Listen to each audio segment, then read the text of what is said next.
అండి అందరికి నమస్తే. అందరు బాగున్నారా? నేను మీ చిరంజీవి. వీడియో చేయక చాలా రోజులు అవుతుంది. నాకు టైం కుదరట్లేదు వీడియో చేద్దామంటే. ఇప్పుడు కూడా చేయకపోదు. కాకపోతే మీకు యూజ్ అయ్యే వీడియో, ఈ వీడియో కొద్దినన్నా మీకు ఉపయోగపడుతుందని ఈ వీడియో చేస్తున్నాను. ఎస్ఐఆర్ సంబంధించిన వీడియో ఇది. ప్రతి ఇంటికి బిఎల్ఓలు వస్తున్నారు, ఎన్వరేషన్ ఫార్మ్స్ ఇస్తున్నారు. ప్రతి ఓటర్ కు 2 ఫార్మ్స్ ఇస్తున్నారు. 2 ఫార్మ్స్ లో ఒక ఫామ్ నింపాలి. 2 ఫాములు నింపి ఒక ఫామ్ బిఎల్ఓకి ఇవ్వాలి. మీకు ఎవరైతే ఇచ్చారో వాళ్ళకి మళ్ళీ రిటర్న్ ఇవ్వాలి. రెండోది మీ దగ్గర ఉంచుకోవాలి. 50-60% వాళ్ళకి ఇస్తురని అంటున్నారు. నేను కొంతమందిని అడిగితే ఏమంటున్నారు, నేను ఇవ్వలేదు, నేను ఆల్రెడీ ఓటేసిన కదా, నేను ఇవ్వకుంటమే, ఆల్రెడీ వచ్చింది, నాకుంటది ఓటు, నా ఓటు ఎక్కడ ఇంకా కొంతమంది ఏమంటున్నారు, ఆల్రెడీ నేను ఓటు వేస్తున్నా కదా, నేను ఇవ్వకుంటే నా ఓటు ఎక్కడ పోతుంది, ఆ ఓటు ఎట్లా పోతుందో నేను చూస్తా, వీళ్ళకేస్తే ఏమన్నా వస్తుందా, వాళ్ళకేస్తే ఏమన్నా వస్తుందా, ఓటు ఎవరికి వేస్తే ఏమొస్తుంది, ఇవ్వకుండా ఎక్కడ పోదా, అయ్యో వస్తాయా అంటారు. అలా అనే కొంతమంది వ్యక్తులకు ఓటు వల్ల ఉపయోగం ఏమిటి, ఓటు లేకపోతే జరిగే నష్టం ఏమిటో ఈ వీడియోలో వివరించడానికి ట్రై చేస్తా. ఈ ఎస్ఐఆర్ అనేది 2022 అవతల జరిగాయి. మా జనరేషన్ కు ఆ ఎస్ఐఆర్ గురించి కూడా అంత అవగాహన లేదు. కాకపోతే ఇప్పుడున్న ఫిలప్ ఎట్లా చేయాలి ఏందనేది తెలుసు. అవి ఫిలప్ చేస్తూ ఇస్తూరు, కొంతమంది ఇవ్వట్లేదు. ఆ ఓటు వల్ల ఉపయోగం ఉందా లేదా అనేది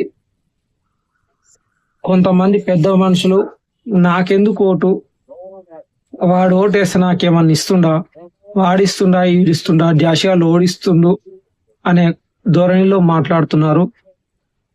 ఓటు అనేది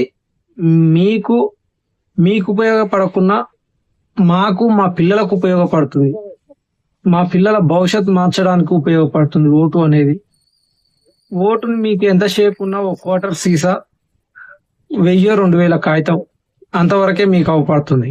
ఫ్యూచర్ చదువుకోవాలన్నా, మంచి చదువు కావాలన్నా, ఓ హాస్పిటల్ పోయి వైద్యం అందాలన్నా, ఈ ఊర్లలో స్కూల్ అయిపోగానే కాలేజీలకు అనిపోతుంది.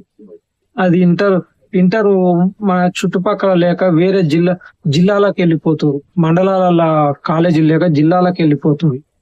నువ్వు ఓటు వేస్తున్నావు కాబట్టి ఒకసారి కాకుండా ఒకసారి అన్న మాకు కాలేజ్ లేదు, కాలేజ్ కట్టియండి, స్కూల్ కట్టియండి అని అడుగుతున్నావు.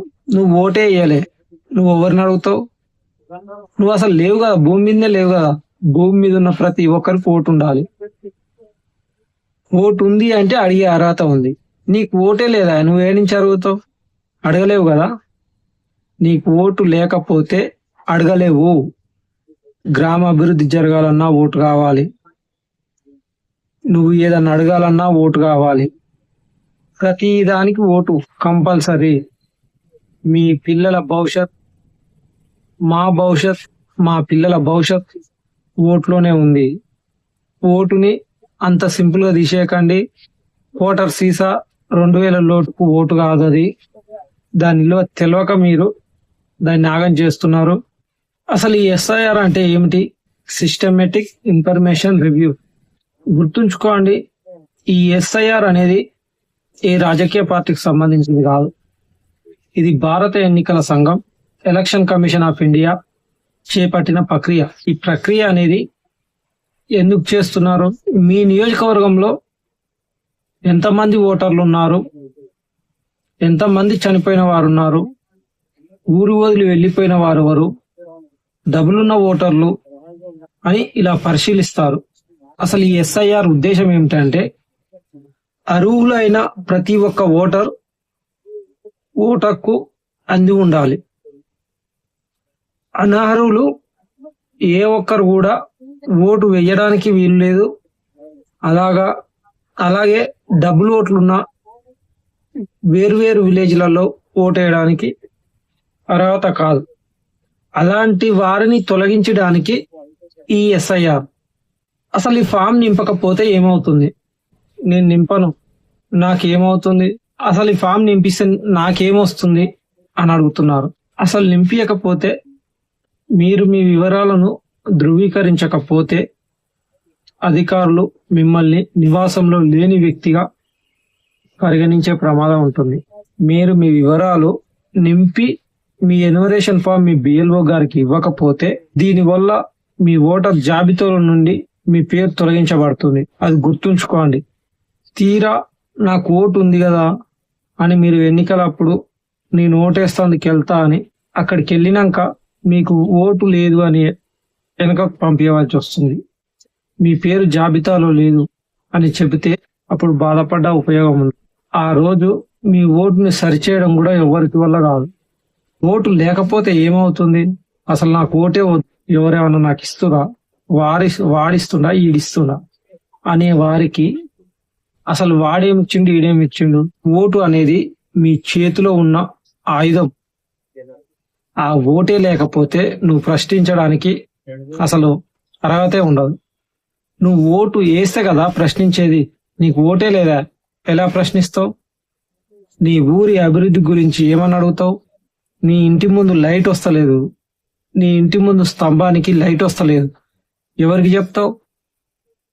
ఏమని చెప్తావు? నీ నోటేషన్ నా ఇంటి ముందు లైటే అని చెప్తావా? ఇప్పుడు సర్పంచ్కో ఎవరికో ఒకరికి కాల్ చేసి గాని ఆడంగా పోతుంటే గాని నాకు ఇంట్లోకి నీళ్లు వస్తలేవు, స్తంభం మీద లైట్ వస్తలేదు, ఇవన్నీ అంటున్నావు కదా. ఓటు నీకు ఓటు లేనప్పుడు అవి అడగడానికి అర్హులు కాదు, నీకు అర్హత ఉండదు. అది గుర్తుపెట్టుకో. ఫస్ట్ నీ ఓటు అనేది ఎంత ముఖ్యం అనేది నీకు తెలుస్తుంది. హాస్పిటల్కి పోతే హాస్పిటల్లో ప్రతిదీ వస్తాయి కదా, ఆరోగ్యశ్రీ అని కానీ గవర్నమెంట్ హాస్పిటల్కి పోతే ఏదో ఒక రకంగా. స్కూల్లో మనకేదో లోటు ఉంది, ఆ లోటుని ప్రశ్నించాలి అంటే నీకు ఓటు కావాలి. నీకు ఓటు ఉంటే నువ్వు ఎన్నుకున్న నాయకుడు కరెక్ట్ ఉంటే మనం ఏదంటే అది అవుతుంది. నీకు ఓటే లేదు, నువ్వేం అడుగుతావు? నీ ఊరి అభివృద్ధి ఏం జరుగుతుంది?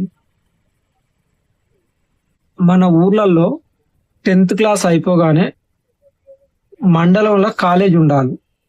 కానీ ఎన్ని మండలాలలో కాలేజీలు ఉన్నాయో మీరే ఊహించుకోరి.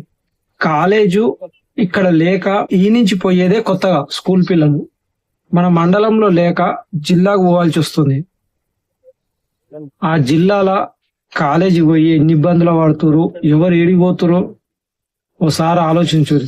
అదే మన మండలానికి ఉంటే దగ్గరలో ఉంటారు, తెలిసే వాళ్ళు ఉంటారు, ఎవరో ఒకటి ఏదో చెప్తారు. నీకు కాడి పోయి జిల్లాలో ఎవడే ఉంటాడో తెలియదు, ఓడే నీకేం చెప్తాడు? అదే నువ్వు నీ మండల కాలేజీలలో చేర్పిస్తే నీకీడ ఓటు ఉంటే నీ మండల అధికారిని ప్రశ్నించవచ్చు, నీ నియోజకవర్గ ఎమ్మెల్యేని ప్రశ్నించవచ్చు. నేను ఓటేసిన నీకు, నా మండలానికి కాలేజ్ ఎందుకు లేదు, ఒక హాస్పిటల్ ఎందుకు లేదు, ఈ అభివృద్ధి ఎందుకు లేదు, అభివృద్ధి ఎందుకు జరగట్లేదు అని ప్రశ్నిస్తావు. అదే నువ్వు ఓటే వేయకపోతే ఎవరిని ప్రశ్నిస్తావు? ఏమని ప్రశ్నిస్తావు? ఆలోచించు. నీ ఓటు విలువ నీకు తెలవాలి కాబట్టి చెప్తున్నా. మీకు ఓటు ఉంటేనే ప్రభుత్వాన్ని ప్రశ్నించే హక్కు ఉంటుంది. ఓటు వేయని వ్యక్తికి ప్రభుత్వాన్ని విమర్శించే హక్కు ఉండదు. ఓటర్ కార్డు, గుర్తింపు కార్డు ఉంటది కదా, ఆ ఓటర్ కార్డు అనేది కేవలం ఓటు వేయడానికి మాత్రమే కాదు, దేశంలో మీకు ఒక గుర్తింపు కార్డు. అది నేను భారతదేశ పౌరుణ్ణి అని చెప్పుకోవడానికి, భారతదేశ పౌరురాల్ని అని చెప్పుకోవడానికి అదొక ఐడెంటిటీ. మీకు ఆ ఓటు లేకుంటే భూమి మీద ఉన్నా లేనట్టే. నువ్వు ఓటు వేస్తే ఏమవుతుంది? నేను నా ఒక్క ఓటు వేస్తే ఏమవుతుంది? నీ ఒక్క ఓటు ఊరు భవిష్యత్తును మారుస్తుంది, నీ ఒక్క ఓటు నియోజకవర్గ భవిష్యత్తు మారుస్తుంది, నీ ఒక్క ఓటు రాష్ట్ర భవిష్యత్తు మారుస్తుంది, నీ ఒక్క ఓటు దేశ భవిష్యత్తునే మారుస్తుంది. ఒక్క ఓటుతో, ఒకటే ఓటు, ఒక్క ఓటుతో ముఖ్యమంత్రులు, ప్రధానమంత్రులు కింద మీద పడే టైం కూడా వస్తుంది. అంత పవర్ఫుల్ నీ ఓటు. చాలా సింపుల్ గా తీసేస్తున్నా, నాకు ఓటు ఎందుకు? అది కాదు, ఓటు ఉండాలి. నువ్వు మనిషిగా పుట్టినందుకు, భారతదేశంలో జీవిస్తున్నందుకు ఓటు ఉండాలి. ఓటులో తెలుసుకో. సో మీ ఇంటికి బిఎల్ఓలు వచ్చినప్పుడు చీదరించుకోకుండా సానుకూలంగా వాళ్ళు అడిగిన దానికి సమాధానం చెప్పండి. వాళ్ళు అడిగిన ప్రతిదీ మీరు నింపివ్వకపోతే వాళ్ళే నింపుకుంటున్నారు. వాళ్ళు అడిగిన ప్రతి దానికి ఆన్సర్ ఇవ్వండి, వాళ్ళు అడిగినవి ఇవ్వండి.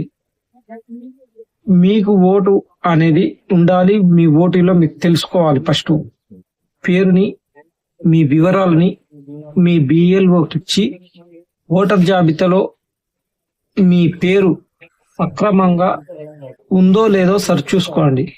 సర్వేలో సహకరించడం అంటే ప్రభుత్వం కోసమో పార్టీల కోసమో కాదు, మీ పౌర బాధ్యత కోసం. ఓటు అనేది మీ హక్కు. ఈ వీడియో చూసిన ప్రతి ఒక్కరికి ధన్యవాదాలు. Thank you.